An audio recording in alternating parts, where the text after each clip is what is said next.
Go further with the American Express Business Gold Card. Earn 3 times membership rewards points on flights and prepaid hotels when you book through AmexTravel.com. Whether your destination is a business conference or a client meeting, your purchases will help you earn more points for future trips. Experience more on your travels with Amex Business Gold. Terms apply. Learn more at americanexpress.com/business-gold. Amex Business Gold Card. Built for business by American Express. Salut chers abonnés, merci, bienvenue au 6e épisode spécial justement pour les abonnés du podcast. Je vous remercie encore une fois pour votre soutien. Sans plus tarder, je réponds aujourd'hui à 5 questions. On est enfin rendu aux questions spéciales des personnes abonnées qui m'ont envoyé leurs questions, donc on commence sans plus tarder. Question numéro 1 provient de Fanny. Donc Fanny m'écrit « J'aime la façon dont tu expliques les sujets simples et clairs. Pour ma part, je vais faire plus de l'investissement à court ou moyen terme, donc du swing trading notamment qui est le mis entre parenthèses, mais elle est également intéressée pour d'investissement à long terme.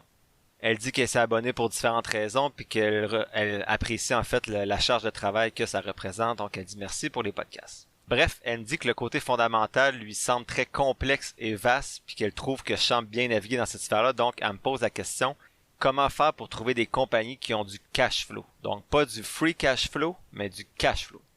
Ce qu'elle dit, c'est que ces compagnies-là qui ont du cash flow et peu de dettes, ben vont avoir la possibilité, dans les prochaines années, de bien gérer ce cash flow-là, puis d'investir dans des choses qui sont plus garanties, et ainsi faire fructifier leur argent ou croître l'entreprise. Elle dit qu'elle utilise pour trouver ces compagnies-là TradingView, Finviz, Market Chameleon, mais elle ne sait pas quoi utiliser pour faire le tri des différentes variables.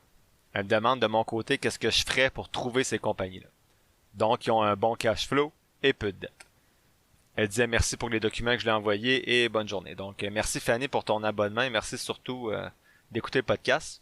Je disais au début que j'étais pas sûr de soutenir son raisonnement par rapport au cash flow et aux dettes. C'est sûr que c'est idéal parce que ça montre que ce sont des compagnies qui sont bien gérées, mais souvent le prix est déjà reflété. En fait, ce bon côté-là de la compagnie est déjà reflété dans son prix. Donc ce sont de bonnes variables, mais il faut demeurer prudent quand même avec ce qu'on trouve selon l'évaluation actuelle qui est faite par le marché boursier. Mais pour répondre à sa question, personnellement, j'utilise 2 screeners, donc voir l'épisode 26, Finviz et Zacks Screener. Je suis retourné voir parce que je sais pas si on peut voir le cash flow des compagnies dans ces screeners-là. Je sais qu'on peut voir le free cash flow, mais le cash flow, j'étais pas certain. Donc, je suis allé voir sur Finviz pour commencer.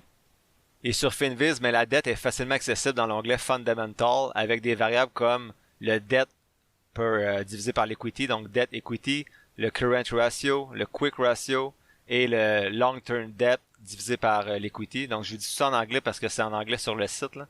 Par contre, pour le cash flow, la seule variable que je vois sur Finviz, c'est le price divisé par le free cash flow, qui peut donner une idée de la valeur de la compagnie au regard de son free cash flow, mais c'est pas ce qui l'intéresse. Elle voulait le cash flow.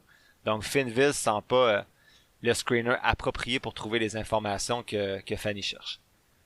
Sur Zacks Screener, tu as 2 éléments pour le cash flow. Tu as le price divisé par le cash flow, donc le prix divisé par le flux de trésorerie dans l'onglet Valuations. Au moins, on parle pas de free cash flow cette fois-là. Et tu as également, deuxième variable sur le cash flow dans l'onglet Income Statement et Growth. Ce dernier-là semble se rapprocher davantage de ce que Fanny cherchait, donc de savoir quelles sont les compagnies qui ont un gros cash flow. Donc, pas un free cash flow, un cash flow.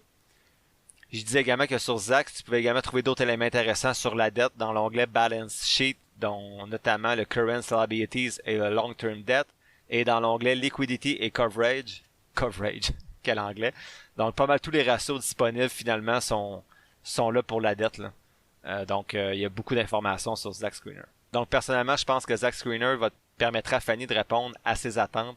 Elle pourra entrer les chiffres pour les variables suivantes. En fait, des chiffres pour les variables suivantes. Donc, elle pourra entrer le cash flow, donc mettre au-delà d'un montant X de cash flow pour les compagnies qu'elle veut qu'elles sortent. Deuxième variable qu'elle pourrait mettre, c'est le price divisé par le cash flow pour comparer des pommes avec des pommes. Donc, parce qu'il y a des compagnies qui ont peut-être beaucoup de cash flow, mais qui coûtent cher. Donc, ça permettrait déjà d'aller chercher une variable d'évaluation du prix. Et la troisième que je mettrais, c'est d'autres ratios de dette qui lui conviennent parmi celles proposées. Donc, personnellement, j'ai entré les chiffres suivants pour obtenir 204 compagnies. Donc, l'objectif, c'est mettre des chiffres bas ou hauts, là, d'avoir plein de compagnies, puis tranquillement, mais t'augmentes tes attentes. Puis quand tu es rendu à un chiffre raisonnable pour le nombre de compagnies que tu vas analyser, ben là, tu fais copier-coller les compagnies qui sortent. Donc, le premier chiffre que j'ai rentré pour le price divisé par le cash flow, j'ai mis égal ou plus petit que 15. Deuxième variable j'ai mis, c'est le cash flow que j'ai demandé qu'il soit supérieur à 5 000 millions. Et le troisième chiffre, c'était le debt per equity qui devait avoir un ratio inférieur à 2. Donc, ça m'a permis d'obtenir 204 compagnies que si j'avais été Fanny, j'aurais pu analyser. Donc, merci Fanny pour ta question. J'espère que ça y répondait bien. Fanny m'a posé une deuxième question, donc elle me remercie notamment d'avoir répondu aussi rapidement. Puis elle a dit qu'elle a regardé en détail ce que j'avais dit, mais elle était bien contente. Donc, bien sûr, elle disait que je pouvais utiliser sa question pour vous la partager, ce que je fais aujourd'hui. Et ce qu'elle m'a demandé, c'est est-ce que Zack Screener, c'est bien celle de Yahoo? Est-ce que c'est un outil gratuit? Et elle me demandait si je pouvais donner mon avis sur les rapports de Zax, justement, qui est le screener, mais qui fait d'autres choses aussi, comme celui sur American Airlines, qui était écrit que est-ce que c'était une action sous-évaluée en ce moment. Donc, en gros, Fanny me disait merci pour la première question. Elle me demandait si Zack Screener faisait partie de Yahoo et si je pouvais lui donner mon avis sur un des articles partagés par Zax. Donc, ce que je lui disais, c'est que moi, je faisais juste taper Zack Screener sur Google. J'arrivais sur le site. Est-ce que ça appartient à Yahoo? Je le sais pas. Mais je sais que je passe clairement pas par Yahoo Finance pour faire cette recherche-là sur le screener. Sinon, pour son rapport sur est-ce qu'American Airlines est sous-évalué, je lui ai dit que moi, je lisais aucun rapport, aucun article de ce type-là. Souvent, c'est pour avoir des clics, puis ça me fait déroger de ma stratégie initiale parce que je commence à lire sur plein d'actions qui ont l'air intéressantes.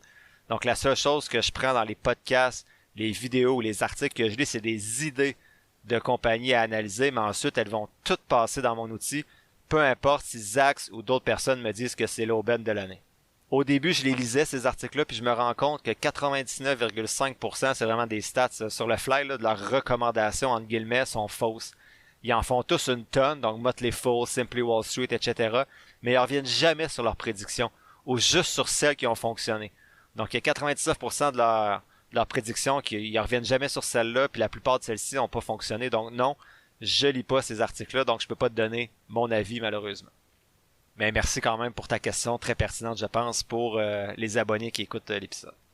Troisième question, qu'elle provient de Michael. Donc d'abord Michael, merci d'être abonné aussi comme Fanny au podcast. Sa première question, c'est est-ce que tu mets des alertes sur le prix des 20 titres de ta liste de surveillance advenant qu'il y ait une chute de prix de la valeur de l'action en deux analyses semi-annuelles? Donc il me dit par exemple Zixi, Z-Y-X-I, a passé de 12,60 $ en début mars à 7,8 $ le 11 août, soit une baisse de plus ou moins 40%, voire même une baisse de plus de 50% depuis son sommet de l'année dernière. Donc, il me demandait, est-ce que je mets une genre d'alerte pour me rendre compte quand ces prix-là descendent? J'ai dit non, je mets pas d'alerte. Chaque fin de mois, quand j'arrive pour investir, je regarde les titres les plus intéressants à ce moment-là et si je dois en vendre certains de mon portefeuille. Ça m'évite d'essayer de timer le marché après une chute ou la hausse d'un titre. La seule exception, c'est mes positions individuelles. Donc, les titres que moi, je possède, je vais les regarder même au courant du mois si je vois qu'un de mes titres descend ou monte beaucoup. Chaque fois qu'une des actions que je possède dans mon portefeuille fait ses earning calls, donc les earnings, c'est quand ils vont déclarer leur profit, là. Je veux regarder si ma thèse d'investissement tient toujours. Donc, par exemple, comme j'ai présenté dans le dernier bilan, j'ai tout vendu mon Facebook après leur dernier earnings. C'était pas la fin du mois, mais je trouvais que l'occasion était trop belle selon mes analyses actuelles. Mais ça, c'est vraiment juste les titres que je possède, que je suis un petit peu dans le mois. Sinon, c'est une fois à la fin du mois que je regarde ça de façon générale. Donc, pas d'alerte. Je fais vraiment un petit travail d'analyse rapide au besoin chaque fin de mois avant d'investir, puis je creuse davantage au besoin, mais j'essaie de pas trop toujours être dans le marché boursier ou toujours connecté à tout ça. Des fois, je pense qu'il faut s'éloigner un petit peu de tout ça pour rester centré sur sa stratégie initiale.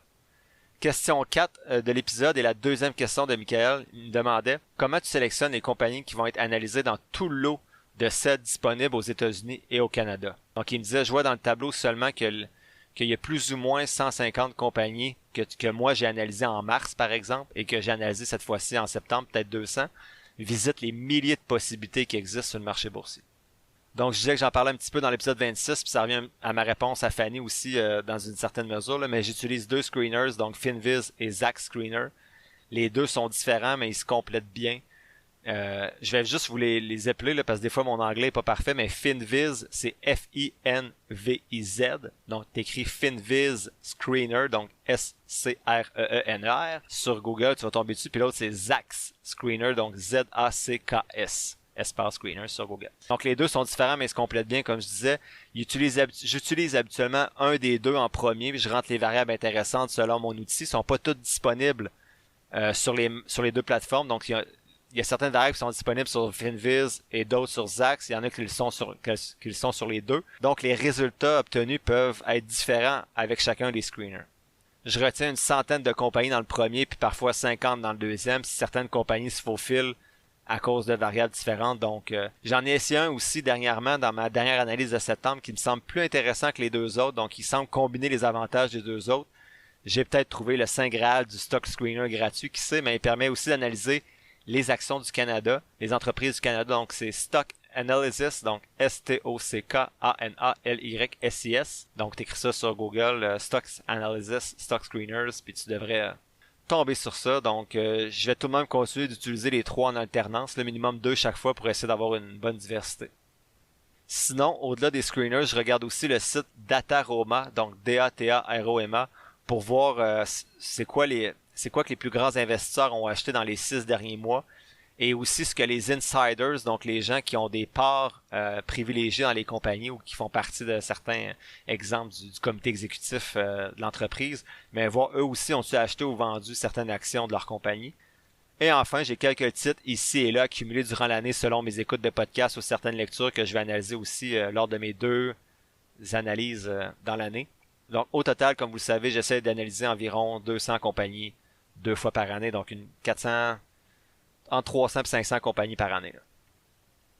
Enfin, dernière question aujourd'hui, la 5e, c'est la question de Joël qui m'écrivait « Bonjour, j'ai une nouvelle question sur les régimes épargne-études enregistrés. » Elle voulait me dire d'abord que c'était une de mes abonnées, donc merci beaucoup Joël. Elle disait que considérant que son fils est âgé de 7 ans et donc il devrait commencer à décaisser son régime épargne-études enregistré d'ici 10 ans, à partir de quand devrions-nous réduire le niveau de risque?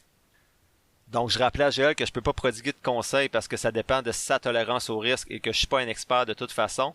Personnellement, ce que je vais faire avec ma fille de 7 ans qui lui reste encore 10 ans, un peu comme toi, Joël, c'est probablement de faire un transfert de son portefeuille 100% action à un portefeuille d'avantage 60-40, mais dans 2 FNB différents. Donc, au lieu d'avoir un FNB comme VBAL de Vanguard qui est séparé 60-40, j'aurais probablement un FNB 60% action seulement. Donc, peut-être mondial ou canadien-américain, là, peu importe, mais un portefeuille pour les actions et un portefeuille un FNB pour le 40% d'obligations. Qu'est-ce que ça me permettrait de faire? Ça me donnerait la flexibilité de vendre des obligations quand les actions sont en chute au moment de retirer une partie des sommes, ou si le marché va bien, de retirer des actions ou retirer les deux au besoin si le marché est pas mal stable. Donc, si j'ai un FNB 60-40, je peux pas discriminer ce que je souhaite retirer entre les actions et les obligations, ce qui fait en sorte que peu importe que ça aille bien ou pas sur le marché boursier, je suis obligé de retirer des actions et des obligations. Donc, j'espère que ça répond bien à sa question, puis je disais justement que j'allais partager sa réponse dans l'épisode 7 des abonnés, mais finalement, c'était le 6, donc merci encore, Joël. Voilà, c'est tout pour ce 6e épisode des abonnés. N'hésitez pas à me poser vos questions pour le prochain. Donc, on est vraiment rendu dans vos questions à vous, les abonnés. J'ai réussi à rattraper le retard. Donc, encore une fois, je vous remercie pour votre soutien. Ça me motive puis ça me touche vraiment. Et on se dit à mardi pour le prochain épisode régulier.